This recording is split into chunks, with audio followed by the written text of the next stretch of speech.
Literature بھیجتے رہیں تاکہ لوگوں کو علم حاصل ہو. یہی ایک طریقہ ہے. جو لوگ اللہ کی زمین پہ شر پھیلاتے ہیں وہ مسلمان نہیں ہو سکتے. آپ اپنی عقیدت کا اظہار اپنی کریں. عقیدت کا اظہار کریں. بالکل اپنی عقیدت کا اظہار کریں جیسے آپ کو اچھا لگتا ہے, جیسے آپ کی تعلیمات ہیں, بس جیسے آپ کے بزرگوں نے آپ کو سکھایا, آپ اپنی عقیدت کا اظہار کریں. بالکل. مگر کسی دوسرے کی عقیدت میں مداخلت کرنا, یہ خام خواہ کی ایک منافرت پیدا کرنے والی بات جو ہے, یہ مناسب نہیں. یہ ہمارے معاشرے کے لیے, ہمارے امن و سکون کے لیے, ہمارے ارد گرد کے ماحول کے لیے انتہائی خطرناک ہے. بالکل. حکومت نے امن کمیٹیاں بھی قائم کر رکھی ہیں, اور امن کمیٹیوں کا بظاہر مقصد تو یہ کہ تمام مذاہب اور تمام مسالک کے جو لوگ ہیں وہ اس کے اندر شامل ہوں اور اپنی اپنی کمیونٹی کو گائیڈ کریں, ان کو صبر, تحمل اور رواداری کا درس دیں. یہ اس پروسیجر کے آپ بھی امن کمیٹی کے ممبر ہیں, تو آپ کیا سمجھتے ہیں؟ جی الحمدللہ بالکل. میں بھی امن کمیٹی کا ممبر ہوں, اور یہ جب بھی محرم الحرام کے دن آتے ہیں, عید میلاد النبی کے دن آتے ہیں, جو بھی کوئی ایونٹ ایسے ہوں تو ہماری میٹنگز ہوتی ہیں.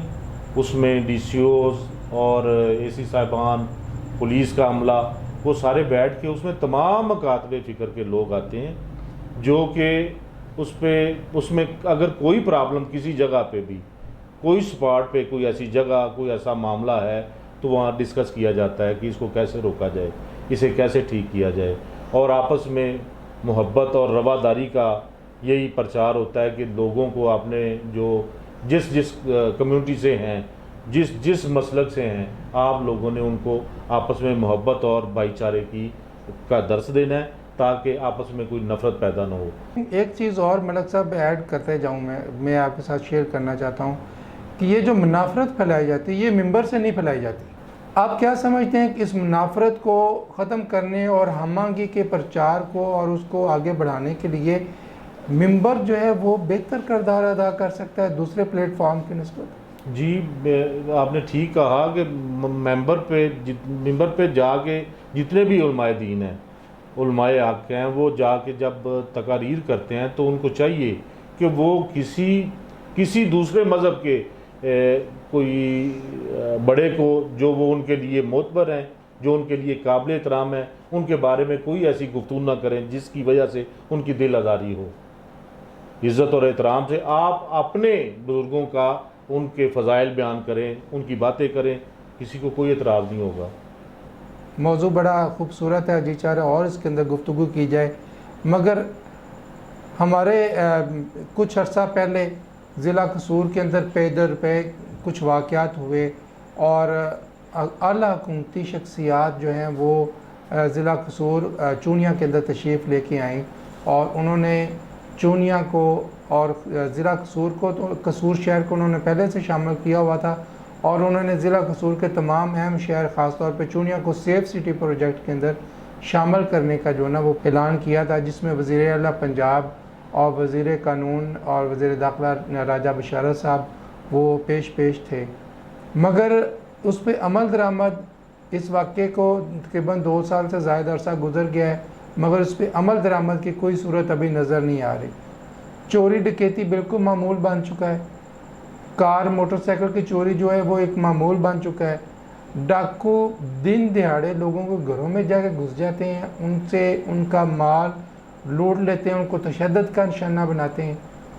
یہ اس کے بارے میں آپ فرمائیں کہ پہلے یہ بتائیں کہ سیف سٹی پروجیکٹ آپ کی بڑی نظر ہے خاص طور پہ اس کے اوپر, تو یہ بتائیں کہ سیف سٹی پروجیکٹ کا کیا ہوا ہے؟ جی سیف سٹی کا جو سلسلہ تھا, جب یہ بچوں والا مصائب ہوا تب تمام وزراء اور وزیر اعلیٰ صاحب, تمام اعلیٰ افسران چونیا تشریف لائے, بڑے بڑے دبنگ وعدے کیے, بڑے سہانے خواب دکھائے گئے, لیکن وہ معاملہ جوں کا تو ہی ہے.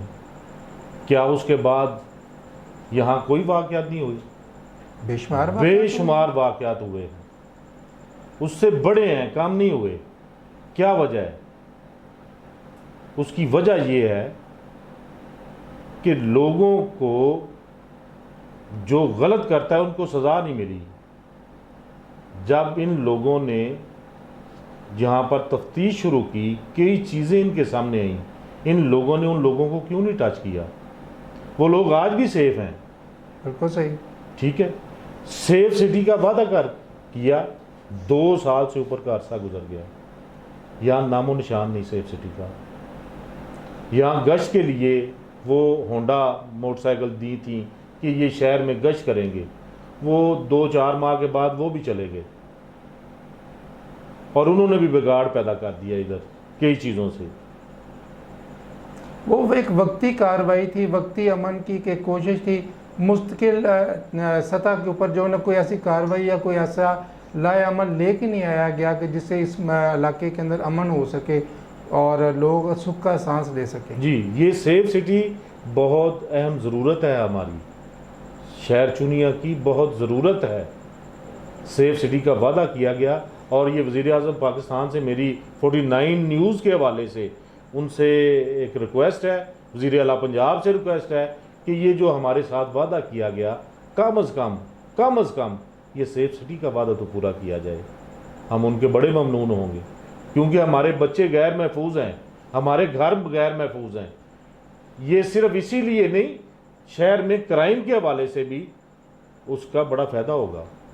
اب آپ دیکھتے ہیں دن دہاڑے ڈکیتیاں ہو رہی ہیں, ضلع قصور میں کتنی ڈکیتیاں ہوئی ہیں, بے شمار ڈکیتیاں ہوئی ہیں, لیکن اس کا کوئی بھی سدباب نہیں. تحصیل چونیا کے اندر جو ڈکیتیاں ہوئی ہیں, تاجروں کو لوٹا گیا ہے, وہ جو ایک رف ایسٹیمیٹڈ اماؤنٹ ہے وہ کچھ 2-2.5 کروڑ روپے ہے. جی ہاں, اور جو 1-1.5 ہفتے کے اندر ہوئی ہیں, اور اس میں مرڈر بھی ہوئے ہیں, اور اس میں ایک تاجر جو ہے وہ ارزانی پور کا, وہ مرڈر ہو گیا ہے, اور ابھی تک اس کے قاتل گرفتار نہیں کیے گئے.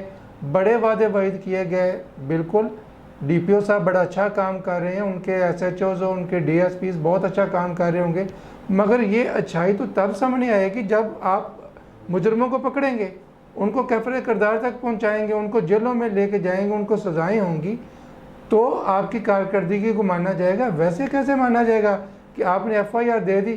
کیا پولیس کا کام صرف اتنا ہے کہ وہ ایف آئی آر دے دے اور بات ختم؟ کیا کہتے ہیں آپ؟ جی, اس میں یہ ہے کہ پبلک سے رابطے بڑھنے چاہیے. جیسے پہلے لوگ ملتے تھے, جب ایس ایچ او نکلیں گے ان کے تھاندار بھی نکلیں گے, لوگوں کے ساتھ رابطے بڑھیں گے, لوگ ان پر اعتماد کریں گے. آپ ان کو اعتماد دیں تاکہ لوگ آپ کو کرائم کے متعلق بتا سکیں, اور ٹاؤٹزم کا خاتمہ کیا جائے, اور جو زرد ثابت کرتے ہیں ان کو بھی پیچھے کیا جائے. جو یہ راگ الاپ دیتے ہیں ویل ڈان, بہت اچھا ہوا, دبنگ ہو گیا, یہ غلط ہے. جو اچھا کرے اس کو اچھا کہو, جو غلط کرے اس کی نشاندہی کریں, تاکہ اعلیٰ افسران تک بھی پتہ چلے کہ غلط ہو رہا ہے یا صحیح ہو رہا ہے.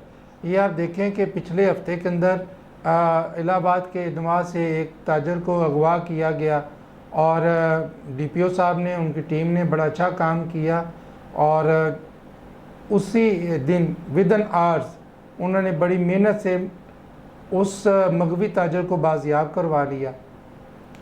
مگر اس کے ساتھ ساتھ آپ دیکھیں کہ پچھلے پورے 1 ہفتے اور پھر آپ پچھلے 1 مہینے کا گراف لے کے دیکھیں کہ کسی بھی واقعے کا کوئی بھی ملزم گرفتار نہیں ہوئے. جی بالکل ایسا ہے. اور ڈاکوؤں نے دن دیہڑے چونیا شہزادہ ماڈل سٹی میں اور جگہوں پہ راستوں پہ ناکے لگا کر انہوں نے لوگوں کو لوٹا, ایک بھی بندہ نہیں پکڑا گیا. اور اس کی سب سے بڑی وجہ یہ ہے, پولیس کام کر رہی ہے, ان کے پاس جتنی کیپیسٹی ہے اتنا کام کر رہی ہے, مگر پولیس کو ویل ایکوپڈ کیا جائے. ان کو اگر آپ سیف سٹی پروجیکٹ لگا کے دیتے ہیں, ان کے پاس کیمراز ہوتے ہیں, وہ لوگوں کے چہروں کی شناخت کر لیتے ہیں, ان کو بہت زیادہ مدد ملتی ہے اس بات سے. آپ دیکھیں کہ آج کے دور میں جب تک جیو فینسنگ نہ ہو اس وقت تک کسی بھی چیز, کسی بھی کیس کی تفتیش مکمل نہیں ہوتی. یہ جیو فینسنگ کا آج سے 10-15-20 سال پہلے تصور بھی نہیں تھا, لوگوں کو پتہ بھی نہیں تھا کہ جیو فینسنگ ہوتی ہے.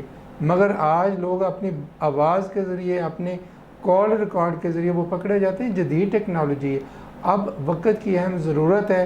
میرا خیال ہے کہ میں 49 نیوز سے آپ کی بات سے اتفاق کرتے ہوئے میں بھی وزیر اعلیٰ پنجاب صاحب کو ان کا وعدہ یاد کروانا چاہتا ہوں کہ جناب والا, آپ جب چونیا تشریف لے کے آئے تھے اور آپ نے تمام اہلیان چونیا کے سامنے یہ وعدہ کیا تھا کہ چونیا سٹی کو جلد از جلد جو ہے نا وہ سیف سٹی پروجیکٹ کے ساتھ جوڑا جائے گا.